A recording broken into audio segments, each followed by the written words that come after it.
Good morning. I think I look over in this bit here. Yeah. Sans Fitness at you today, September the 18th, 2024. Today I have 8 weeks to go until I'm 60. So the plan was to try and shed about 1.5 stone before my birthday. That was like over a year ago, but as time goes on, you start have a few months. You think, oh no, I'll leave it to that month. Right? No, now I've only got like 8 months. That's how much? That's £2 a month I can lose now. It's doable, right? Yeah. And then it's got to stage now where I did actually last week, 2 weeks ago for my holiday. I was actually down to I wasn't over 9. I was 9 to April. And you might think, well, that's a low weight, but I do have a very high fat ratio of 22 because I'm only 5'1", and it is very high. You know, regardless of that, when you're doing training and wanting to lose fat, it's personal to each person, so it's not about what other people are weighing, it's about me. Videos about me and my journey. You haven't got to watch it, don't suppose anyone will, ain't bothered. Just saying, anyway, for my own personal record. Right, so I was 9'2", and I was, doing the intermittent fasting and that, doing really well. Little by little, cutting out any cheesecake, any little tempting thing. I went to, I was 8 stone 11 and a bit a week and a half ago, and just literally in a whole week, not doing intermittent fasting and eating a bit more than I normally do, I put on £0.5 pound a day. No, just under, over in 2 days. I ended up, at the end of the week, £5 up. And then since then I've been pulling it back at work, intermittent fasting, cutting the calories from 3k to 2-ish. And I'm just above, £0.5 pound above. I'm 9 stone 1 or 126.8. So that's today. I am setting up a whole series of mini videos because this is on a longer one. See, when I do the shorts, I look at the thing, I say, oh, minute, stop, and it kind of ruins the flow. But I just thought today, I'll come here and I'll do a longer video, right? And then I will just do shorts. The short videos will include the tips and hacks for somebody who wants to shed that last stone of fat. The stubborn, because when you start, like trying to lose some weight and you're looking at the scales, to start with, you're probably losing water weight. As you probably know, every carbohydrate you eat, and they go, oh, cut the carbs, all this business, like the buzzword, cut the carbs. What they actually mean is, for every carbon molecule, it's got 2 oxygens, right? I can't remember now. I'm forgetting the formation of the structural formation of it. But for every carbohydrate, that's it. Carbohydrate, the hydrogen part is the water. So for every molecule of carbs, you've got 2 attached molecules of water. So the weight of a carb is a lot more than a molecule of, I don't know, protein, I would imagine, or fat. Meaning, I don't know about the weight of it, but when it goes in your body, you got all that extra water weight, it's attracted to it. Don't hold me by the science, but all I know what I'm talking about. Put it this way, if you go out one night and you have a load of sugar and a load of, say, carbs, the next day or 2 you'll be heavier. So the point being, when you first start losing, trying to lose weight, for initially you step on the scales and you're like, I've lost 0.5 stone, oh my word, wonderful. And then you're kind of on a high of this and that, and then after a while you get down to that last bit of weight you want to lose, and you think, well, why I'm actually losing the weight is because you've lost all the water weight. And I mean, that is partly true, but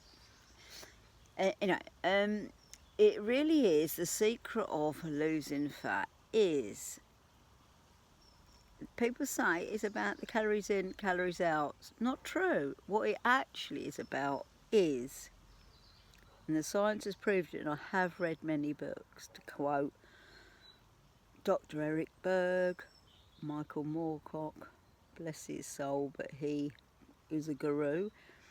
It really is about intermittent fasting, not spiking your insulin, and eating healthily and not too many calories, like extra.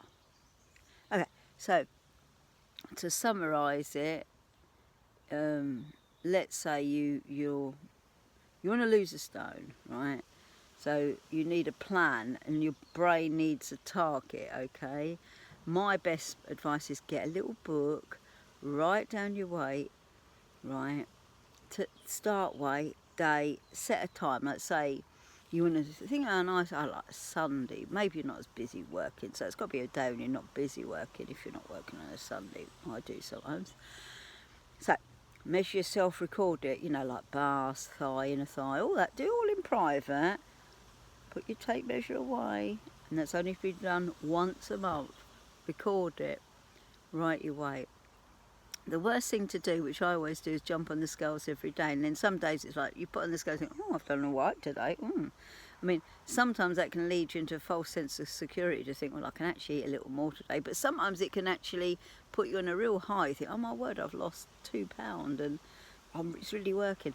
The weird thing that happened to me last month, there's a really weird thing where when you weigh yourself and you're 8 stone something, I think it's half a pound under 9 stone. It goes when you so what is 100 and I don't know what is 120 something £5 or something in stone, and it says something like 8.999, and I thought, oh my word, I've lost £5 in my daughter goes, wow, you couldn't have done this, amazing.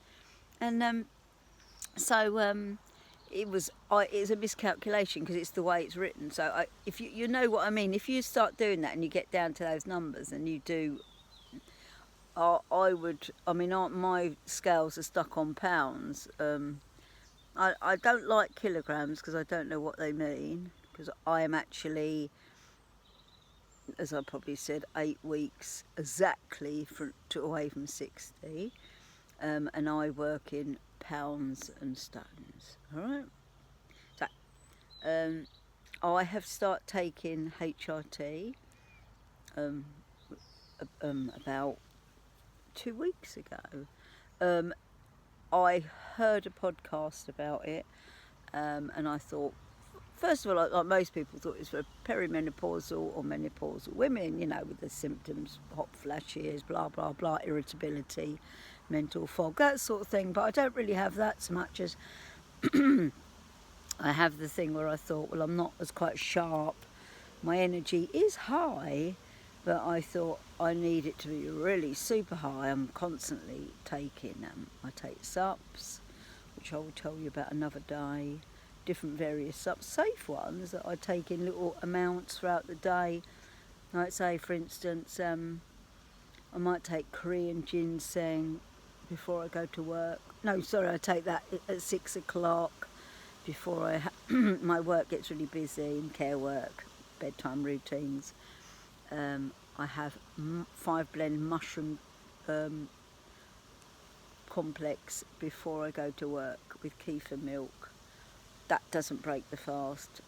It's a little bit of the kefir milk I make up my own from the granules from eBay.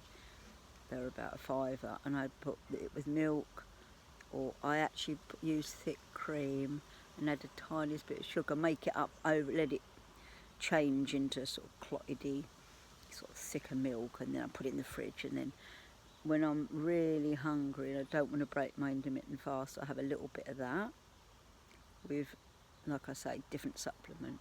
So that's one of the things I do, and that's a hack, because when you're intermittent fasting, you're meant to have nothing, to not spike your insulin, break your fast. But because I don't eat till about 4 o'clock, because I don't finish work till, when I finish, sort of thing, I personally think that I need something, because otherwise you get that acidic, sicky feeling. I'm not having that.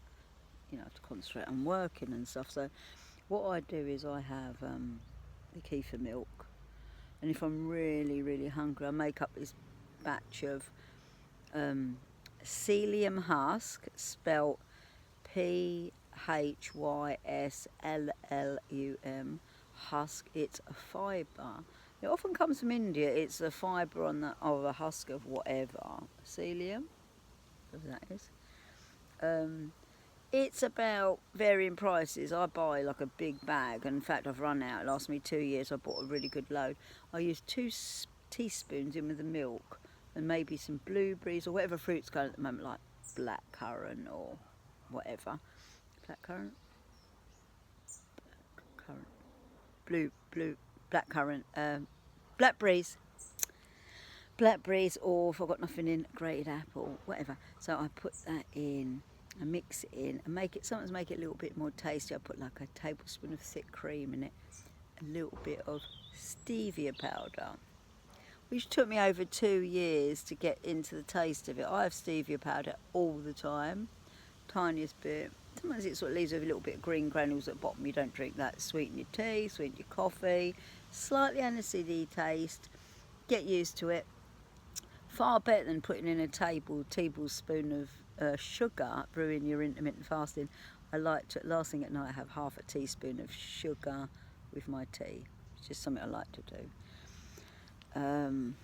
And a little milk powder. My dad always gives me a milk powder. It's just my little thing I like to do. So, and then I'm going back into my intermittent fasting, like, other than, as I've said, those little few bits of drink throughout the day. I count a cream coffee, which I'll have about 11 o'clock, or when I'm really hungry, not as breaking my intermittent fast, because the thick cream has got no sugar in it. It's fat, and the fat doesn't break your intermittent fasting. Well, actually, I don't know if that's strictly true, but it doesn't. I don't think it spikes. It's sugar that spikes the insulin, and that's what we're trying to avoid. So, at all cost, that. So, and that's anyway, to be honest with you, because as soon as you've drunk a bit of alcohol, or you had a cream cake or anything, your insulin from your pancreas, I think, is excreted. You have loads of it, then all your fat cells are stopped. Put big blockers on. You cannot absorb. No, you cannot. Yes, you cannot burn. You cannot take any fat from your fat cells once you've got glucose in your system, because as soon as you've got glucose in your system, that's what your body's running on. The idea of intermittent fasting is that there's no glucose in your blood, which obviously comes from the sugar, and when you eat sugar, you know, you have it all free running around. You think you have energy in that, which you do for about half hour, then it sort of starts to crash and you feel tired. Then you will secrete, I think it's called ghrelin hormone, which is the appetite hormone, and it will say to you again, I want some more food, and you will probably go with it and have some more sugary type food to keep it going. It goes in a spiral all the time. If you go into intermittent fasting, you can actually have some sort of control on this. You will actually start understanding the feeling of the hunger more.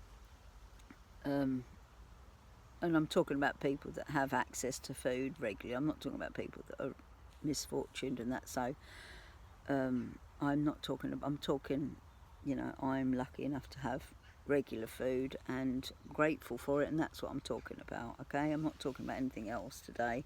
So please do not watch this if you don't want to hear this sort of information.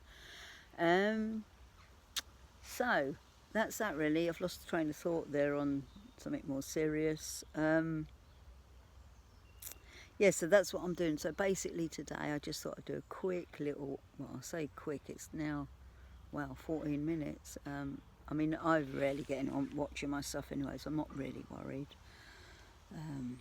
But yeah, if I put up little shorts of what I've said on this overview, it will be more, you know, like I said, want kefir milk, psyllium husk, or magnesium. And the other thing I do before I start my workout, which I've got my hula hoop here, I'm going to go in my weight training shed and do, well, I'm just going to do punch boxing today. which I really enjoy. I'm not going to film it because I haven't. I may do a film. I'm planning to set up filming at the weekend for it. Personally, for me, I train in the morning. Some people train in the evening. It really depends what your work lifestyle is. Children, whatever. I don't know. So that's that. But the other thing I thought the other day was I was doing some messing around, singing and dancing. I got out of breath quite easily. I mean, I did have quite a good breath, but it wasn't. I noticed that it wasn't. I mean, my heart was bom bom bom because I was excited doing it. But also I noticed I didn't really have as much. I mean, I was much aerobically fitter than I was a year ago, so I have done well, and I do have a busy job, so don't get me wrong, I'm really pleased with it, but I thought I need to have more aerobic. I do include a little bit of tiny jogging-y stuff in my workout, but not loads. I'm not really so much of an aerobic person. I don't run that well, but I can still sort of run on the spot a little bit. And I love the Wii Fit. I want to set up my Wii Fit again and back to the dojo. So I love doing that, the yoga. But the thing I really want to do is I want to learn Tai Chi with my partner. And I'm looking over here, I'm thinking the camera's probably about there. So it's somewhere around there. It's not over here. But I don't actually know. I hope I've been looking in the right place the whole time. Yes, we're going to learn some Tai Chi and some simple dance moves and, record some of them. And it'll help with our flexibility. One of the things I always learn, oh wow, it's about 20 degrees in England at the moment. One of the things I always thought was, what I've always led to believe was that part of being youthful is keeping your spine youthful. And like yoga practice, your spine, the energy around your spine and your meridians and all that, it keeps it flowing properly. Now, proper yoga, you don't need to pay someone, you just bung on a YouTube video, you just work within your capability. I mean, I can't do half the things, but I can do a few of them, downward dog, and I always like doing them, including them in on my exercises, and I start with stretching, end with stretching. It's really good to elongate your muscles and keep that going. Or do seated chair exercise if you can't do that. Whatever you can do, try and do it in your capability. If it's just, I don't know, whatever it is. And anyway, that's what I do, and so I'm looking forward to that. And I'm going to end this soon on 18 minutes because it has gone on. I'm red sand, and I do other things, messing around on video and that. Over and out for now. I hope if you've got this far, well done. It'll probably be a first or a second. I'll probably have about 4 viewers. Thank you. And I think I'm meant to be looking at that little dot there actually. And so I will be back. I will do regular updates, even though I've got about 3 months worth of stuff to put up before I put this up. I'll try and get this up soon, within the next week. And then I'll put up weekly updates of what's going on. And how I found, certain food types, certain hacks, tips to help you encourage. It's about encouragement and personal vlogging, journeying, and it's also about encouragement. And also in the time, I'd like to look back on this and think, oh, blimey, you've done that. Now the other thing, when you have HRT, back to that, it's meant to help with the collagen in your skin. It's help with the osteoporosis, protection to all your bones, your heart.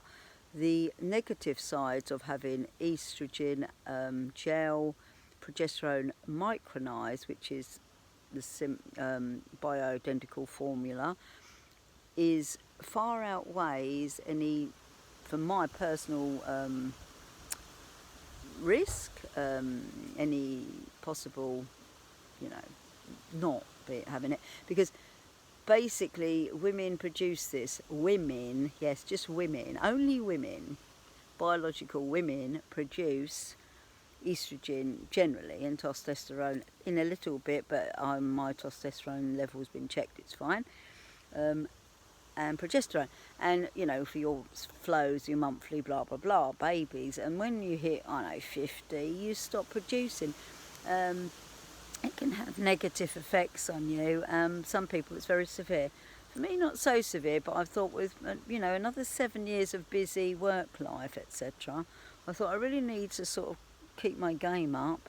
Mental clarity, I don't have chance to not have mental clarity because people rely on me to, you know, to stay focused, and I do, and I make sure I do with my supplements and that.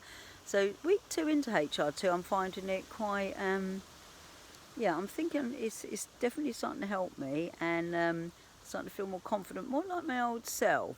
Not so like negative little thoughts and things. Not saying I don't have them, but I just feel more like me, more, you know, and I know what me feels like. So, just red sand over and out after 20 minutes. Have a nice day.